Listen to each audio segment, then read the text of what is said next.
ആദ്യം നമ്മൾ മുണ്ടക്കൈയിലേക്ക് തന്നെയാണ് പോകുന്നത്. ഇന്നലേക്ക് നമ്മൾ അതിൻ്റെ ഒരു കാഴ്ചകൾ കണ്ടിരുന്നു. കാരണം വാർഷികം അടുക്കാൻ ഇനി വളരെ കുറച്ച് ദിവസങ്ങൾ മാത്രമേ ഉള്ളൂ. അവരുടെ ജീവിതം സാധാരണ നിലയിലായോ? ഈ ദുരിതം അനുഭവിക്കുന്നവർ മാത്രമല്ല, ഈ ദുരിതം നേരിട്ട് ബാധിക്കാത്ത ആളുകളുടെ ജീവിതം പോലും വളരെയധികം മാറി മറിഞ്ഞിരിക്കുന്നു. അത്തരം കാഴ്ചകളിലേക്കാണ് നമ്മൾ ആദ്യം പോകുന്നത്.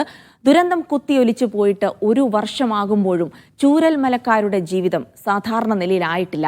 ചൂരൽമല ടൗണിനെ ആശ്രയിച്ച് ജീവിച്ചിരുന്നവർക്കിപ്പോൾ എല്ലാത്തിനും മേപ്പാടിയിലേക്ക് എത്തണം.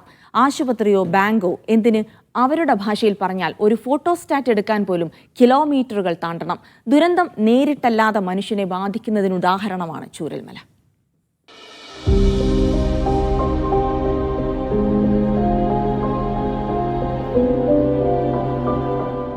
അന്നങ്ങനെ ഉരുൾപൊട്ടി ഒഴുകുന്നതിന് മുൻപ് മുണ്ടക്കൈയുടെയും പുഞ്ചിരിമട്ടത്തിന്റെയും അട്ടമലയുടെയും പടവെട്ടിക്കുന്നിന്റെയും എല്ലാം കേന്ദ്രമായിരുന്നു ഈ ചൂരൽമല ടൗൺ.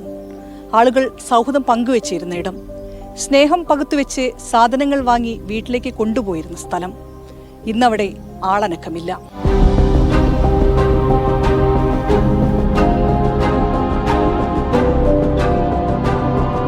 ഞങ്ങൾക്കിവിടെ എല്ലാ സുഖ സൗകര്യങ്ങളും ഉണ്ടായിരുന്നു. 2 ബാങ്കുണ്ട്, എല്ലാ തുണിക്കടകളുണ്ട്, എല്ലാം ഉണ്ട്. ഒരു സ്വർണ്ണക്കട മാത്രമേ ഞങ്ങൾക്ക് ഇവിടെ ഇല്ലാത്തുള്ളൂ.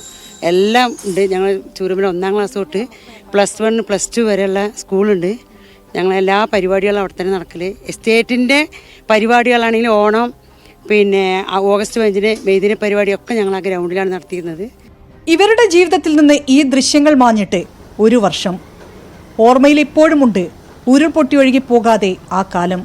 എല്ലാവരുടെയും ഒരു ആശ്രയ കേന്ദ്രം എന്ന് പറഞ്ഞാൽ ചൂരൽമലയാണ്. ഇപ്പൊ ചൂരൽമലക്കാർക്ക് ഇവിടെ ഒരു ആശ്രയമില്ല. നിങ്ങൾ എവിടെയാണ് ഇപ്പൊ ആശ്രയിക്കുന്നത്? എല്ലാ ജീവിതം എന്ന് വെച്ചിട്ടുണ്ടെങ്കിൽ പുത്തുമല, മുണ്ടക്കായി, ചൂരൽമല, അട്ടമല, പിന്നെ പുഞ്ചിരിമട്ട, ഡംഡം, ഇവിടെ വലിയ എസ്റ്റേറ്റുകളും കാര്യങ്ങളും. ഇവിടെ ചൂരൽമല എല്ലാവരും ഒന്നിച്ചു കൂടിയിരുന്ന ഒരു ടൗൺ ആയിരുന്നു ഇവിടെ. വലിയ ദുരന്തം പെയ്തിറങ്ങിയപ്പോൾ കൺമുന്നിലുണ്ടായിരുന്നവരിൽ പലരും ഒരു നിമിഷം കൊണ്ടില്ലാതായി പോയതിന്റെ ദുഃഖം ഇവരുടെ മനസ്സിൽ നിന്ന് ഇപ്പോഴും മാഞ്ഞിട്ടില്ല. ആ സങ്കടക്കടലിനൊപ്പമാണ് ചൂരൽമലയിൽ ദുരന്തം ബാധിക്കാത്തവരുടെ ജീവിക്കാൻ വേണ്ടിയുള്ള നെട്ടോട്ടവും. ഇല്ലാതായി പോയ ചൂരൽമല ടൗണിനെ ആശ്രയിച്ച് ജീവിച്ചിരുന്നവർക്ക് ഇന്നെല്ലാത്തിനും 13 കിലോമീറ്ററിനപ്പുറമുള്ള മേപ്പാടിയിലെത്തണം. ഉണ്ടായി, ബാങ്ക് ഉണ്ടായി, അതൊക്കെ പോയി. പിന്നെ വില്ലേജ് ഓഫീസ് ഇവിടെ എവിടെയാണ് 1ാം മൈലീസ്? Thanjilode village office. അവിടെ പോകണം നികുതി അടയ്ക്കണമെങ്കിൽ. അപ്പം ഞാൻ ഇന്നാൾ പോയിട്ട് നികുതി അടച്ചിട്ടാണ് വന്നത്. ഇപ്പോൾ അവിടുന്ന് ചൂരൽമല ടൗൺ മൊത്തം പിന്നെ റെഡിൻ്റെ ഇതിൻ്റെ മത്തായി കമ്മീഷൻ്റെ കല്ലിൻ്റെ ഉള്ളിലായതുകൊണ്ട് അവിടെ പിന്നെ നമുക്ക് ഒരു കാര്യങ്ങളും ഇല്ല. ഒക്കെ നമുക്ക് മേപ്പാടിക്ക് തന്നെ പോകണം. ഒരു ഫോട്ടോസ്റ്റാറ്റ് എടുക്കണമെങ്കിൽ വരെ മേപ്പാടി ആശ്രയിച്ച് പോകണം. ഒരസുഖം വന്നാൽ പെട്ടെന്നൊരു ചികിത്സയ്ക്ക് പോലും ചൂരൽമലയിലോ പരിസരത്തോ സൗകര്യമില്ല. ഒരു ദുരിതം താണ്ടി ജീവിക്കുന്ന ജനതയ്ക്ക് അത് ഉറപ്പുവരുത്താൻ അധികൃതർക്കും സാധിച്ചിട്ടില്ല. ആനയും കരടിയൊക്കെയാണ് റോഡുമ്മ കൂടെ ഉണ്ടാകുക. അപ്പോൾ ഒന്ന് ജീവൻ പോകാൻ കിടക്കുകയാണെങ്കിൽ, അറ്റാക്ക് വന്ന് കിടക്കുകയാണെങ്കിൽ അവിടെ കിടന്ന് മരിക്കാന്നല്ലാതെ വണ്ടിക്കാരിറങ്ങൂല, പേടിച്ചിട്ട് ജീവനെ പഠിച്ചിട്ട്. അങ്ങനത്തെ അവസ്ഥയാണ്.